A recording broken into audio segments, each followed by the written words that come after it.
Okay, welcome back to YouTube, my YouTube, Kiwa's YouTube, all the YouTube. Today we're going to be training push. I'm not feeling very well. I don't know if you can hear that in my voice.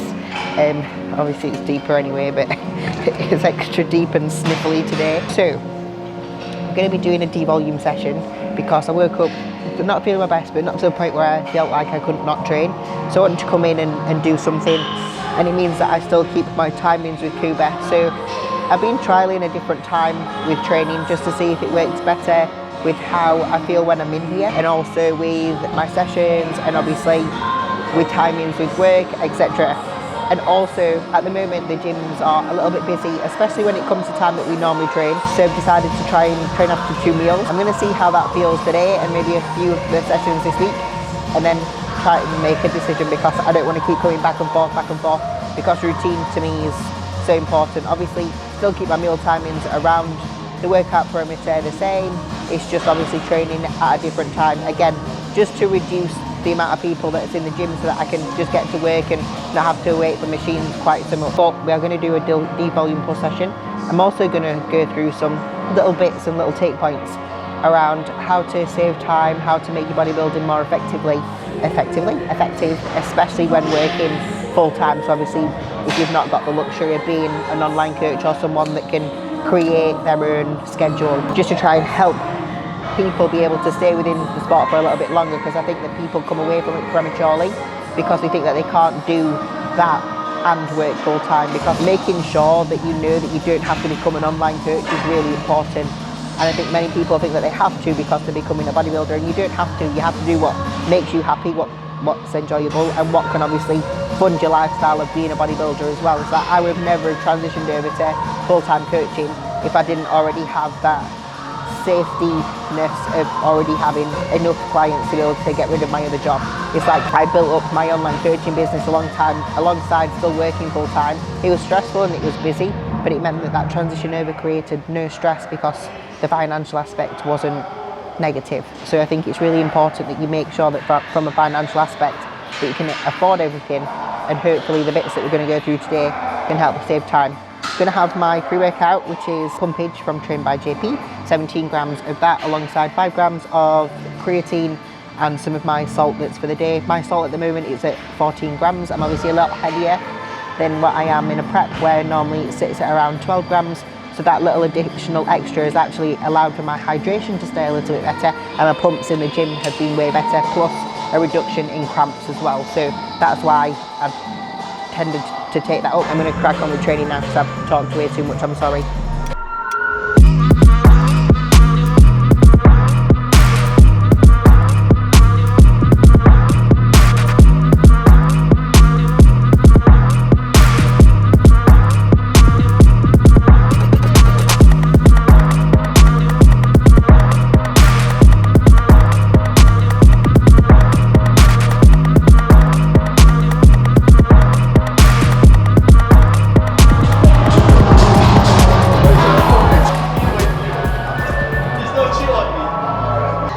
Prior to my sessions, obviously we do some mobility prior to that.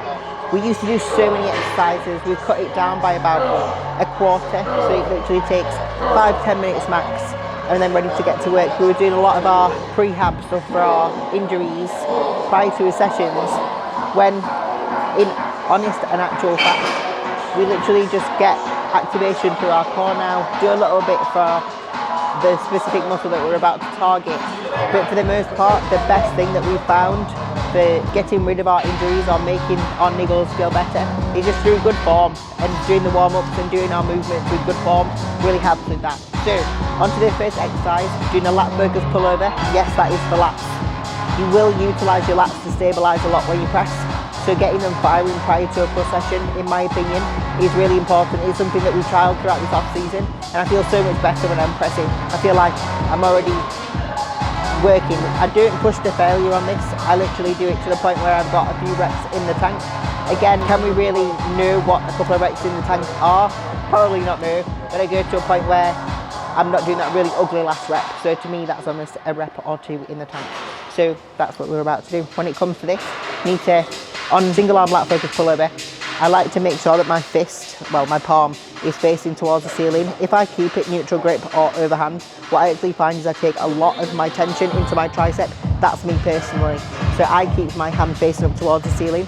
You want to make sure that you do get a full stretch on the lat through straightening your arm and taking it all the way up, but you don't want to see your shoulder protract.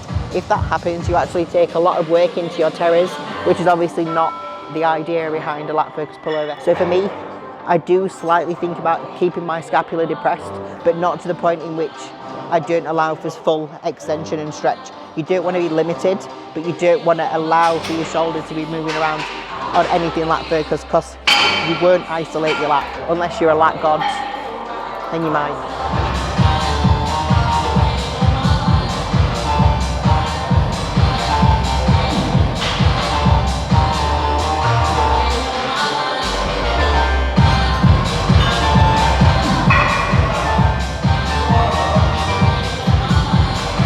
We used to use a normal cable lateral raise, but I actually found that the DY raise, especially on the cables, feels so much better. I actually take a lot less kind of tension into my traps on it compared to a lying cuff lateral. I think because you're working the full delt in total isolation compared to when you're doing a side lateral raise, where you can really, when you're really driving out, you take a lot of tension into your traps, in my opinion. So I actually find that this is way better. So if you maybe perhaps someone like me who takes a lot of it into your traps, perhaps I do it wrong, perhaps I try to go too heavy, I don't know. But I tend to find that this feels way better, and I've found that the amount of cap that I've got in my delt is way better as well. But I'm using the hard body wrist cuffs. If you want to support me and want to support a big brand, get obviously onto these. The link is in my bio, and use the code MEG to get 10% off. Do not use MEG10, use code MEG, and don't use Cobra either, because I think that doesn't work anymore.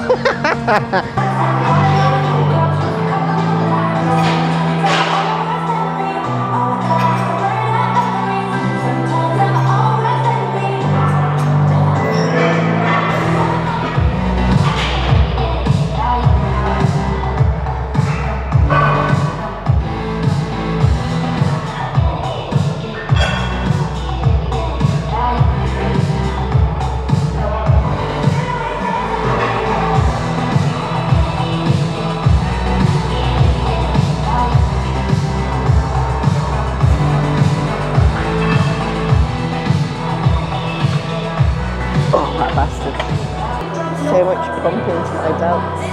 Salt the creatine.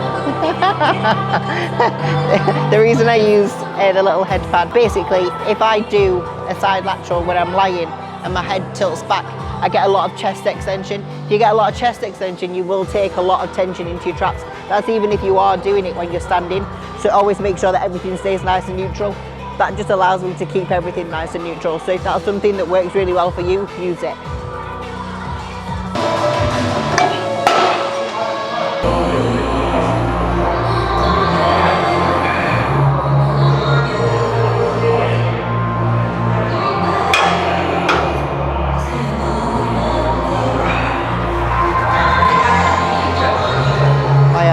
Do not feel funky fresh.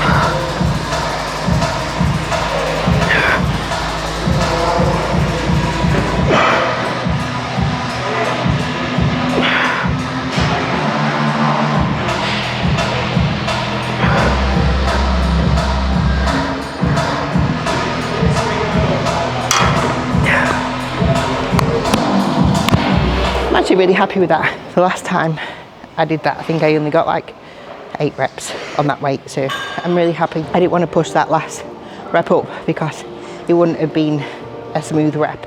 It would have been very and since the fact that I'm reducing volume a little bit today, obviously I don't want to do those types of reps, otherwise it gets rid of the focus of what the session is, and that's not to accumulate to any further fatigue when I'm not feeling 100% my best. Also, whoever brought this illness to Vegas that seems to keep kicking us all in the bum,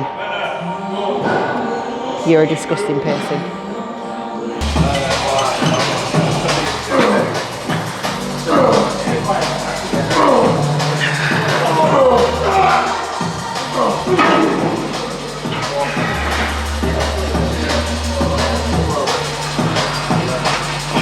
On to my third exercise, which is the stride incline press. On this one, because they have the resistance profiles on there, we are able to obviously dictate whether we want to have it in the shortened, the lengthened, or the mid-range, or a mixture of both with kind of the ones that are mid to lengthened, mid to shortened, etc.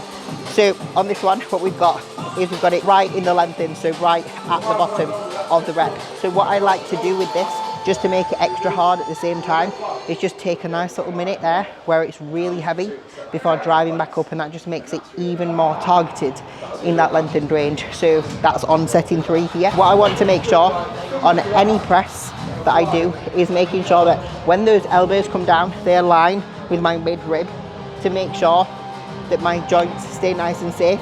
If you actually rotate your elbows back, so back and down as the elbows come down, what happens is your shoulder rotates forwards and you don't actually take a lot of tension into your muscle. What you actually do is take a lot of tension into your joint instead, which is something that you don't want. You don't want joint pain. You want it, everything and anything of the tension that you can create into the muscle. So keeping those elbows right below the wrists really help with that. When you drive up to the ceiling with the hands as well, if you allow for your shoulders to come up at the same time, you literally get nothing in the shortened.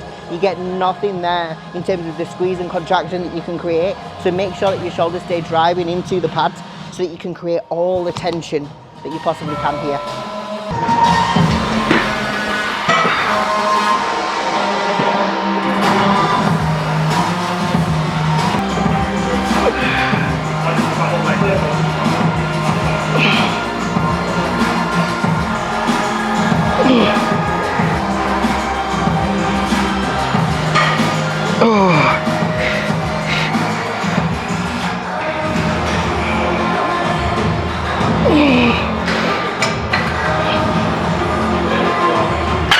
Oh, what a bastard. Oh, I love that machine. It feels so good. Oh, if it looks like I'm in pain, I am in pain, but it's all good because it's worth it. Fuck it now.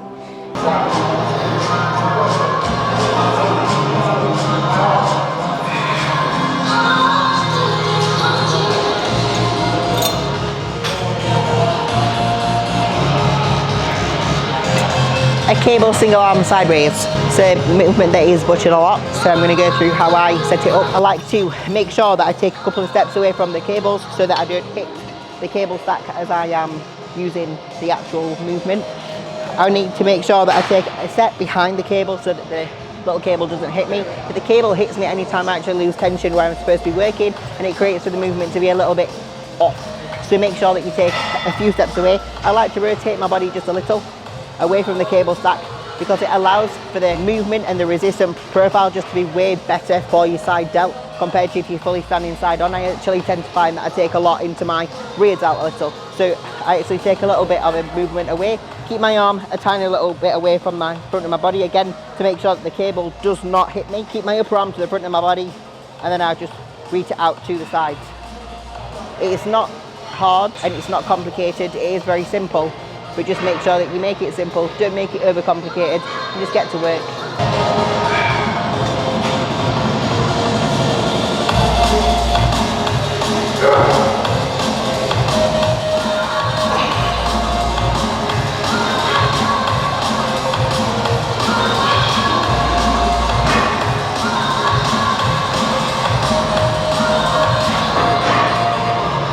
A lot of the cable stacks only start at 4.5 kilos. If you're someone that literally can't get the 4.5 kilos and you're there swinging it around, just go and use some dumbbells. Build up your strength first before you move on to a cable.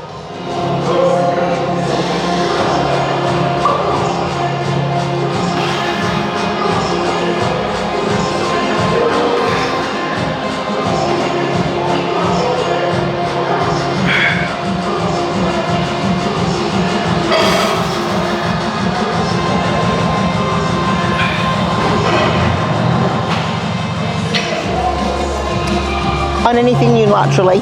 So on there I actually got 12 on my first side, 13 on my second side. Lots of people ask whether you should stop after you've got the same reps on the other side. Absolutely not. Go to failure. You'll not get much past your other side, but don't stop just because obviously the other side told you to stop.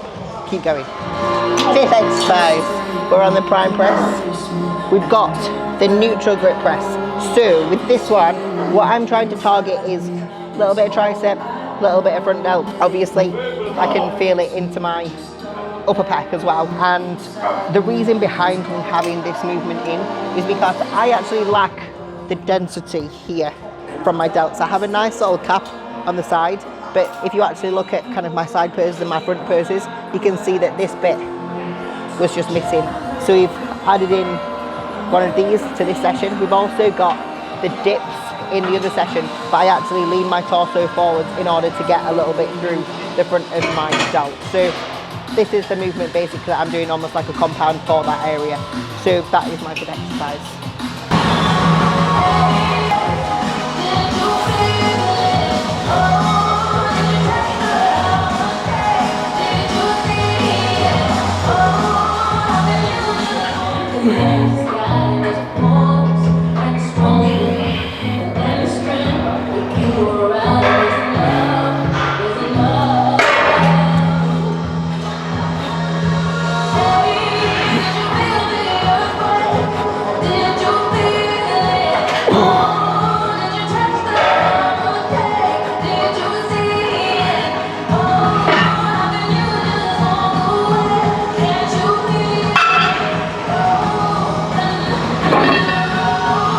Oh.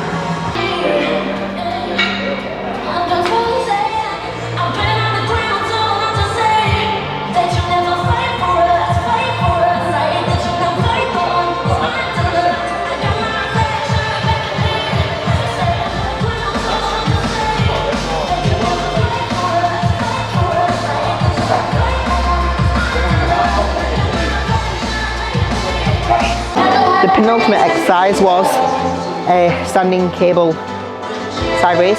Obviously I do it crossbody. I find it so nice in my delts when it's crossbody. The next exercise, which is the last exercise, is a crossbody tricep extension. Obviously I don't do too much in terms of tricep work or bicep work because I'm a bigger competitor. We need to have some there for it to look turned and defined.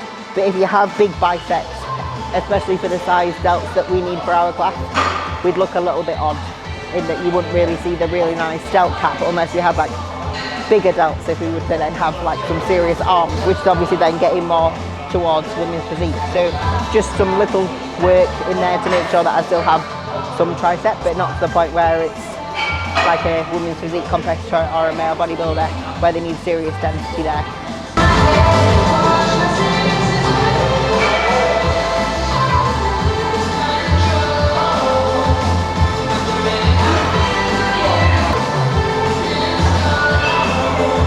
A cable tricep. So it is a movement that lots of people do but don't really do it very effectively to actually isolate their tricep. It's a movement that you can actually isolate your tricep. It's not a compound, so you don't need to be swinging around, moving around, getting other muscles involved. You want to literally isolate your tricep. So the idea here with a crossbody tricep extension is keeping your elbows just to the front of your ribs there. You want to make sure that you've got enough room, so you might need to take a step back for you to be able to bring your biceps all the way in to your forearms, keeping your elbows in one lock position and then driving the hands out, and literally it's just a repetition of that. I actually find popping my lats a little bit into my triceps also isolates them a little bit more as well, but you literally want no elbow movement. They need to stay in one lock position. The only thing moving should be your forearm, in and out, in and out.